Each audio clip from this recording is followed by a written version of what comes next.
Thank you so much. Thank you very much. Thank you. It is a pleasure and an honor to be with you. You must understand it's hard to follow that incredible young group that just performed for you. So I'm going to do my best. And I want to say you look beautiful. I am totally inspired by humanity everywhere I go, and this sea of humanity is beautiful. I want to share a couple of stories with you today. And it is my hope that these stories connect with your story. But the stories I'm going to bring to you are stories about two overarching themes and the counter to those themes. The first story I want to bring to you is my own. I grew up in Chicago, Illinois. I am the eldest of 11, born to two immigrant parents. And my mother and father sat when I was 13, and my father said, she doesn't need to go to high school. She's going to be married and have 11 children. She needs to learn to cook, and she needs to learn to clean, and she needs to know how to raise children. But my mother said, if she learns to type, why, by God, at Christmas, she can have a part-time job and help buy those little toys for those children she's going to have. Well, in fact, being the dutiful daughter that I am, I captured that vision. Well, that sounded great to me, and I did it.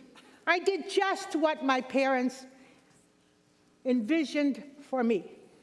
And I got on the same path they were on. I married young. I began to have children. I lived in the same poverty that my parents had lived in. I was happy raising children. I thought this was my lot in life.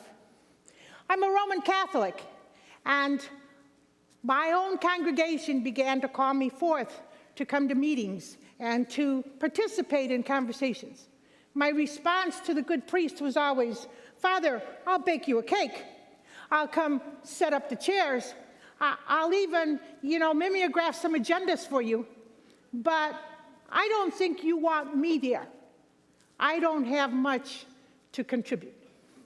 Well, this was kind of a crazy priest at a time when we didn't have too many crazy priests, and he kept insisting. And so I began to go to these meetings, and in a period of a few years, I experienced a phenomenal transformation. Now, what was happening to me, and why was I so resistant? And let me share that with you. I was alienated. I was alienated from myself. I felt I had nothing to contribute to the world. I felt I wasn't very smart. I certainly didn't have money. My skin was brown. I already had run into a lot of problems in Chicago because my skin was brown, and I was a woman. What could I contribute to the world? So I felt I had nothing to give. So I felt alienated from myself. I also felt alienated from others. I didn't know my neighbors. I was afraid to know my neighbors. I didn't know the people in the neighborhood. I didn't know the structures, the institutions in the neighborhood. I didn't know the members in my church. I sat in the back pew, like many of us do. And so I was alienated from others. Last of all, I was alienated from the world. What could I do about poverty? What could I do about hunger?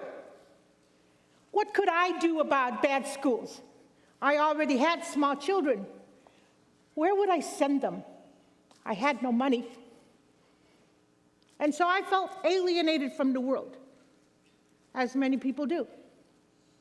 And so I watched soap operas, right? They're still doing well. I cooked. I set traps for the rats and the mice in my apartment. I did the best I could. I knew how to sew, so I could sew for my children. I sat in front with them when they played because it wasn't safe for them to be on the street. So I did all of those things. So I was alienated from myself. I thought I had nothing to offer. alienated from my neighbors because I didn't believe that maybe they felt like I did. And I felt alienated from the world, no power to do a thing. Now, imagine that. Do you meet people who are feeling those three levels of alienation? Have you ever yourself felt that way? All right, so that's how I felt. And then I'm introduced to this thing called community organizing. And suddenly, in a period of 3 years, I am forced to build relationships with other people. I am forced to reflect on my own life and on my own value system and what's important to me. I am forced to take action in the public arena and suddenly realize that some of the very public officials that I thought, were horrible people, were actually trying to survive themselves. And that maybe there was an opportunity for me to cut a deal with them. Maybe there was an opportunity for us to be partners or collaborators. Sometimes there is. And I began to change. Now, they never gave me a job, never gave me a position, never gave me any money. But they gave me one beautiful thing. They began to make me feel as though maybe I wasn't as stupid as I thought I'd been. And so that alienation began to disappear in my life. And I began to think that this is what's wrong with America. What's the price of alienation? It is the lack of democracy. We are losing democracy in America at record rates because people don't believe they can make a difference. So I want to tell you now story number 2. Story number 2, you already know. There was a young woman who came and spoke here 2 years ago. Her name is Erica Fernandez. Do you remember Erica? Well, I want to tell you she's in her 3rd year at Stanford. And she is currently in Spain for this semester. She's doing very well. She and I are in constant communication. And I know she told you an incredible story about a liquefied natural gas facility to be built off the coast of Malibu, right? And it was a powerful story. And I wasn't here to hear it, but I've heard her tell the story before. And she talks about courage. She talks about community. She talks about unity. She talks about justice. All of that's true. But I want to give you another side of it. I want to give you the back room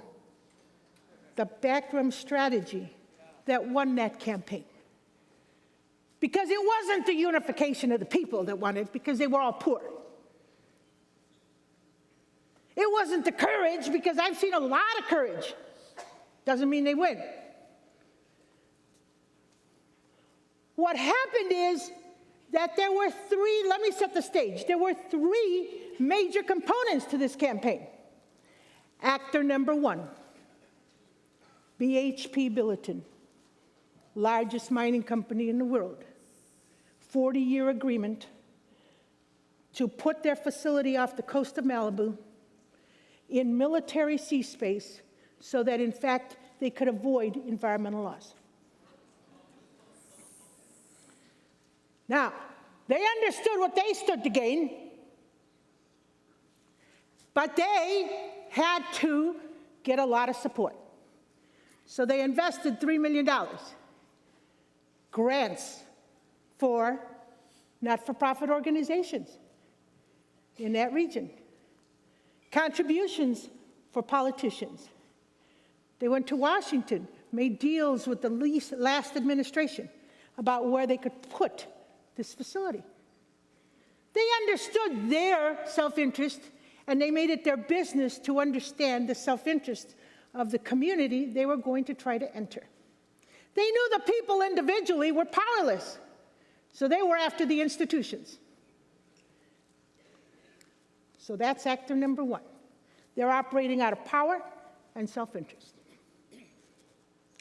Enter actor number 2, the community. I met with them, all 8 of them. Wonderful people. And they talked to me about justice, fair play, They talked to me about the injustice of everything being dumped in Ventura County. How come everything gets dumped in Ventura County? And they were distressed. And they said, we're going to lose. We've been at this 3 years. We've sent petitions, letters. We've shown up at all the meetings. We've testified. We've done everything. And they're still coming. And now the governor is behind them. Everyone is behind them. We're going to lose. And I asked, well, gee, you've been at this for 3 years. When is the decision going to be made? And they said 6 weeks. So I had 6 weeks to figure out what to do. After they'd had 3 years of doing what was expected of them, sending petitions, writing letters, and testifying about the truth. So here's what an organizer does. An organizer is an agitator, a trainer, and a strategist. Now, you all operate this way because most of you, a lot of you live in this region. You understand power, and you understand self-interest, but most people don't. Or they don't act out of it. They're afraid of it. So anyway, what happened ultimately is I walk in and I say, number one, wake up.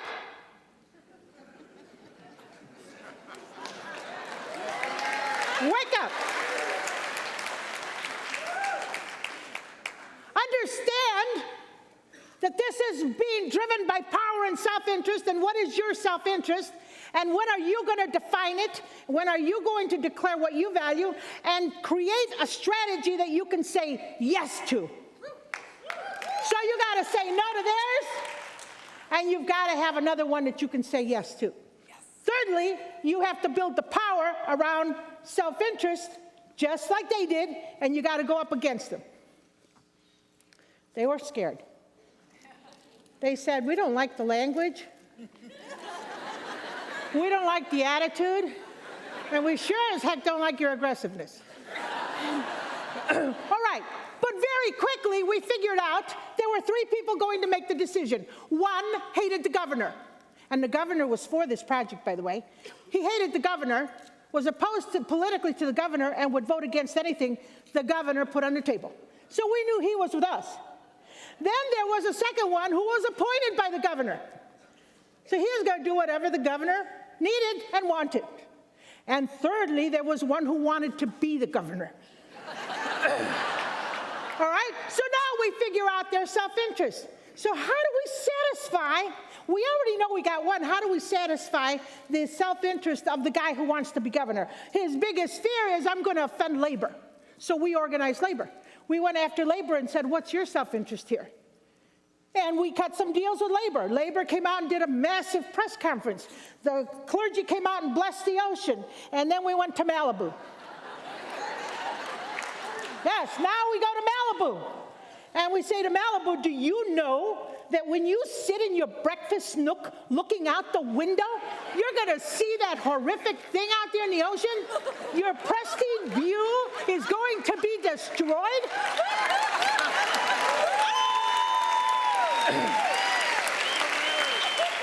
I mean, give me a break. You don't pay $12 million for a breakfast nook, and you got to look out and see that horrible thing. Number 2, we said, do you know what's going to happen to the whales? What about the air quality? And I hate to mention it, but your property values are going to tank. And they said, oh my God. Now, here's the bad thing. That military sea space, it was off the Malibu coast. So they couldn't put it off the Ventura coast. So what did they do? They had 7 miles of pipeline so that the pipes will go under Oxnard and not under Malibu, because it's not in their political interest to offend Malibu any more than they have to. So now we get the map, and we go down the street where that pipe's going to be laid. And we show it to every neighbor and say, have you seen this pipe going under your backyard? Have you seen this pipe going under the playground where your kids play? Have you? And they go, oh my God, leaks, explosions, exposure. A convergence of self-interest began to come together.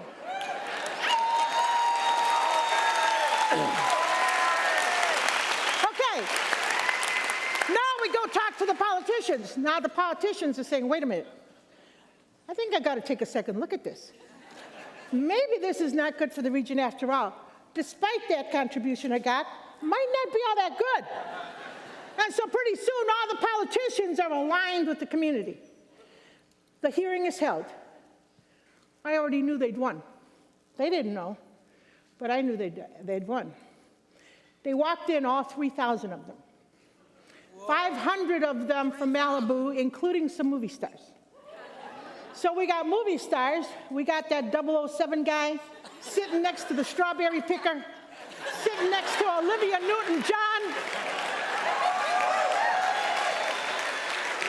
And they're all in favor of stop this thing. So it gets stopped. Now they only have to go to the California Coastal Commission, and the Coastal Commission, when they saw my 500 folks walk in, they said, "We're with you. We don't even want to hear from you." And then the governor had to be turned around, and he had a press conference that I made a mistake. Now what happens? The strawberry pickers are getting calls from Maine saying, "Are you the group that stopped the LNG? And could you come and train us and teach us?" Now, how do you think the strawberry pickers feel? So now their alienation has begun to disappear. They're connected to themselves. They're connected to one another. They're connected to the world. They have figured out that they can win. All right.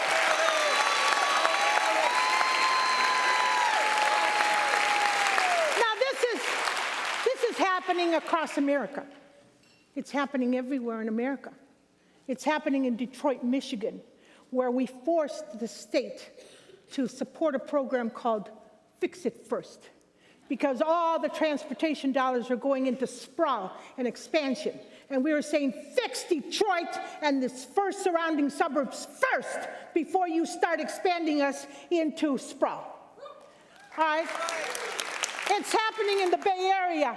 In the Bay Area, you know, our good president and my old friend Barack Obama said, be careful where that stimulus money gets spent. You better be watching it. $225 million gets allocated to transit in the Bay Area, and immediately it is shifted off into another capital project where we can have a ribbon cutting and some photo ops. And we got into that campaign, and we won back about $155 million, but they hung on to that $70 million. I'm going to tell you why.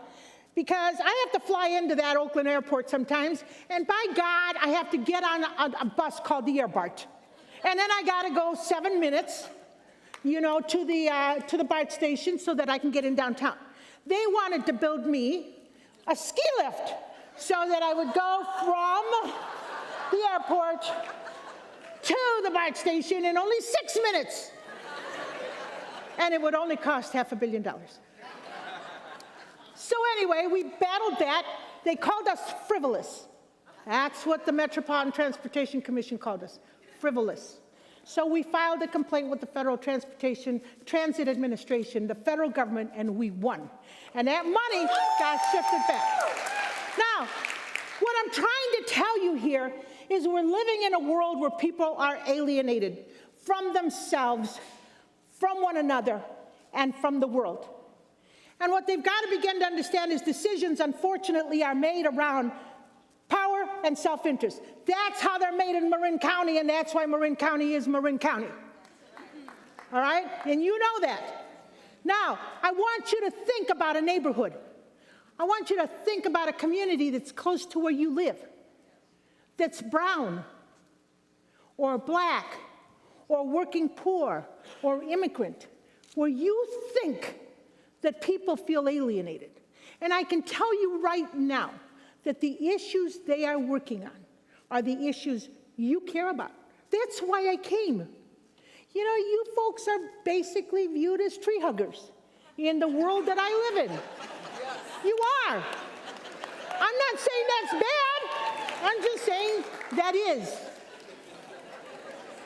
We've got to change that. You are a source of power. power. You are a source of, you have phenomenal resources. You have incredible expertise. And if we begin to combine what you have with the communities that I work in, I think we can become a force that will be dealt with in America around the things we care about. I believe that. I believe that.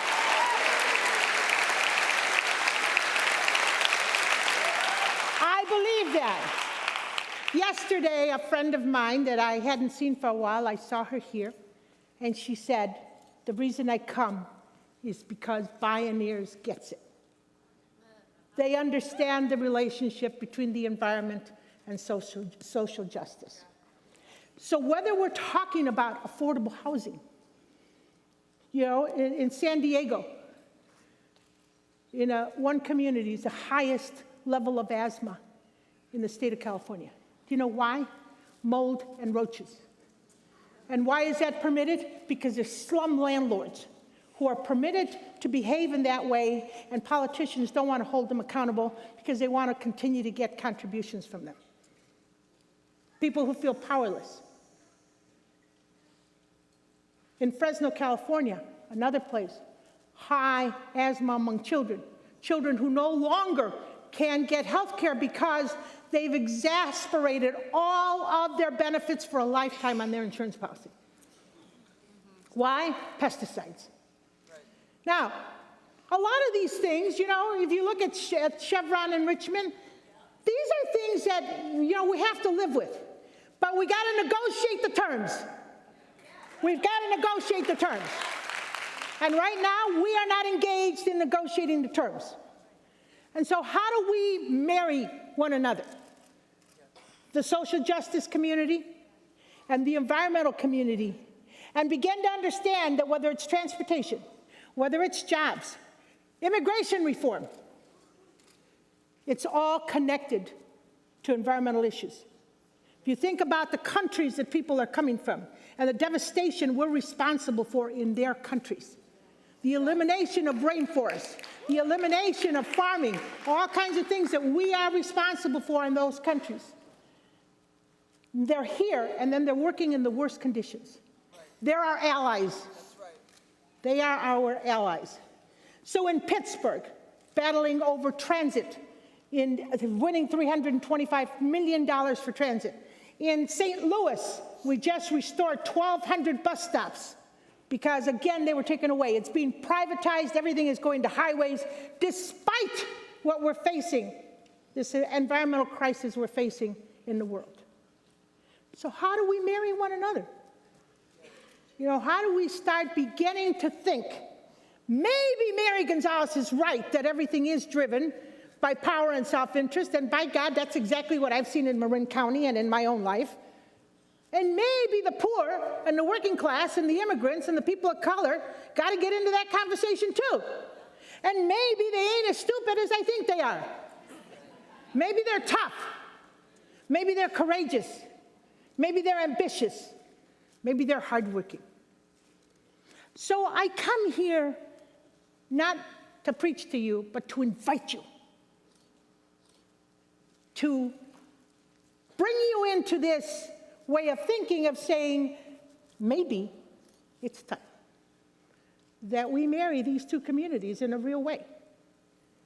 All right? So I want you to stop and think for a moment of that community that you're aware of, that's close to you, that maybe feels alienated from the world, maybe feels alienated from one another, and maybe feels alienated from themselves. And I want you to think about, how could you go to that community? How could you talk to the pastors of churches, heads of organizations? And here's what you'd have to do. Not tell them about your issues of environment, but listen to them. And then begin to hook up what they say to you with what you care about. Just like that convergence of power came together in Ventura County, right? That convergence of power. How do we create a convergence of power in every community you touch? But it means you're going to have to start hungering for a little power for this movement. I think this is beautiful, that we come here, and I'm so inspired when I am here by your work and by the work of Bioneers. But we got to ramp it up. Right? Ramp it up. Now, in my community, we say you have to have a dog in the fight. You got to have some skin in the game. So I invite you to join us. I'm going to be here today. I want to thank you all very much. It's been great to talk to you and great to see all of you here. And I want to thank you personally for the incredible commitment you have to our world and to one another. Thank you very much.